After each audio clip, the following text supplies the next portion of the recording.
Bienvenue sur ma chaîne InvestiZ. Elle a pour but de partager mon expérience et mes connaissances sur la gestion de patrimoine et dans l'investissement. Lorsque vient votre jour de paye, il peut être difficile de savoir quoi faire de son argent. Vous êtes payé et avant même de vous en rendre compte, votre compte en banque est déjà à zéro. Dans cette vidéo, j'aimerais vous présenter les 6 choses que vous devez faire dès que vous êtes payé. Faire l'autruche est un biais cognitif qui pousse les gens à éviter toute information susceptible de les mettre mal à l'aise. Ils préfèrent faire comme si cette information n'existait pas. C'est peut-être la raison pour laquelle vous préférez ne pas consulter votre compte bancaire après une grosse soirée ou éviter de regarder et de faire face à vos dettes. La solution n'est pas aussi difficile qu'on le dit. Calculez exactement ce que vous dépensez pour le logement, vos cours, transport, assurance au cours du mois suivant, ainsi que tous les autres coûts qui constituent vos frais de subsistance essentiels. Ensuite, vous devez déterminer la part de ces dépenses qui constitue votre revenu net total. Vous dressez donc la liste de tous les coûts que vous soustrayez à vos revenus nets. Le résultat obtenu vous donne une valeur que vous devez connaître. Ce chiffre devient votre point de référence. C'est à lui que je ferai référence à l'étape suivante. La ligne directrice est de maintenir ce chiffre en dessous de 60% de vos revenus nets. Là encore, ce chiffre vous permettra de savoir où vous en êtes. Si vous dépassez ce pourcentage, passez en revue chacun des postes de dépenses et réfléchissez à la possibilité de les réduire. Si vous vivez dans un appartement à 2 chambres, vous pouvez peut-être louer votre chambre d'amis ou l'échanger contre un autre moins cher. Peut-être n'avez-vous pas besoin de 50 Go de data pour votre forfait mobile. Connaître votre point de référence vous permet de passer immédiatement à la deuxième étape. Bien gérer son argent implique 2 choses. La première est de comprendre les bases, la partie mathématique de base.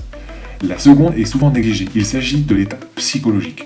Parfois, même si les chiffres suggèrent un choix, le meilleur choix peut en fait être celui qui vous met le plus à l'aise. Cette idée est importante. Imaginez le confort psychologique de savoir que même si votre voiture tombe en panne, si votre chaudière tombe en panne, ou si vous avez besoin de soins de santé urgents, tout sera pris en charge.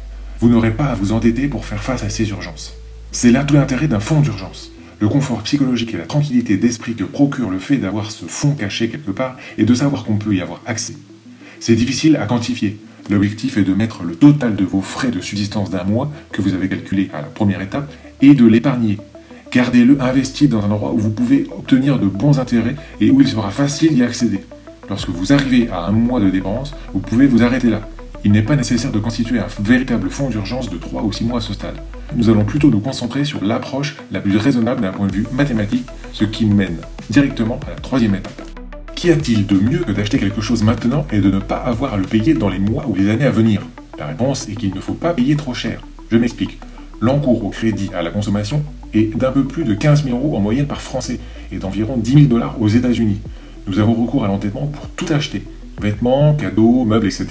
Si vous ne les remboursez pas, vous payez trop. Si vous payez votre téléphone à crédit dont le taux d'intérêt est de 22%, un téléphone à 1 000 € ne vous coûtera plus 1 000 € au bout d'un an. Il vous aura coûté 1 220 €, soit 220 € de plus que ce que vous auriez dû payer. Par conséquent, si vous avez des dettes à taux d'intérêt élevé, au lieu de les conserver et de travailler à constituer un fonds d'épargne, vous devriez plutôt les arrêter. Utilisez votre épargne pour rembourser vos dettes. Généralement, les dettes coûtent plus cher que l'épargne ne rapporte. Si vous avez 1 000 € sur votre compte d'épargne qui rapporte 5% par an, au bout d'un an, vous aurez gagné 1 050 €. En fait, votre situation est moins bonne de 170 € que si vous aviez utilisé cet argent pour rembourser vos dettes à taux d'intérêt élevé. Dressez la liste de toutes vos dettes dont le taux d'intérêt est supérieur à 7 ou 8% et remboursez-les un à un en partant du plus petit de vos prêts. Une fois cette dette remboursée, reportez l'argent utilisé pour ces mensualités pour le paiement de la dette suivante. L'idée est qu'une fois que vous voyez que vous êtes capable de rembourser un prêt, vous êtes motivé pour continuer. Les gens ont des avis différents sur la manière dont ils devraient répartir leur argent. À mon avis, le moyen le plus facile de gagner plus d'argent est d'obtenir une augmentation de salaire ou de commencer une autre activité en parallèle. Pour ce faire, vous devez investir dans vous-même, dans vos compétences, dans vos connaissances, dans la valeur ajoutée que vous pouvez apporter. L'argent supplémentaire que vous pouvez apporter en parallèle ou grâce à une augmentation de salaire peut ensuite être investi. La meilleure solution dans l'épargne est de commencer le plus tôt possible. La première chose à faire est donc de s'assurer que vous utilisez pleinement les comptes dont vous disposez et de distribuer les sommes disponibles sur des véhicules financiers plus ou moins risqués et plus ou moins rentables en fonction de vos aversions au risque. Cela commence par le livret A, en passant par les assurances vie en fonds euros, unités de compte, bons du trésor, la bourse, les SCPI, le crowdfunding, l'or, la crypto-monnaie, etc. Un bon compromis est d'être investi en fonds euros qui rapportent environ 2,6% et dans un bon ETF, par exemple un ETF Monde ou S&P 500, dans un PEA ou une assurance vie, qui rapporte en moyenne 7 à 10% par an. Vous trouverez dans la description des liens de parrainage vers de bonnes plateformes à faible frais. Lorsqu'il s'agit d'investir des revenus supplémentaires, il y a toujours une partie de vous-même qui imagine ce que vous auriez pu faire avec cet argent à la place. Mais en fait, tout dépend de ce que vous voulez prioriser et de la façon dont vous voulez organiser votre vie. À ce stade, certaines personnes peuvent penser que la meilleure option est de rembourser entièrement leur prêt immobilier et de vivre dans leur maison sans aucune dette et sans aucun stress. Cela signifie qu'ils ont la liberté de travailler à temps partiel et de démarrer une activité secondaire ou une entreprise dont ils ont toujours rêvé.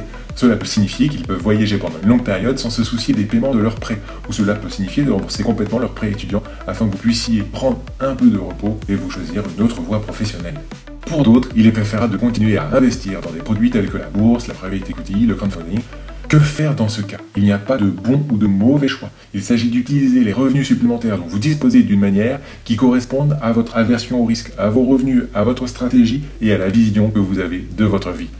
Merci beaucoup d'avoir regardé et à bientôt.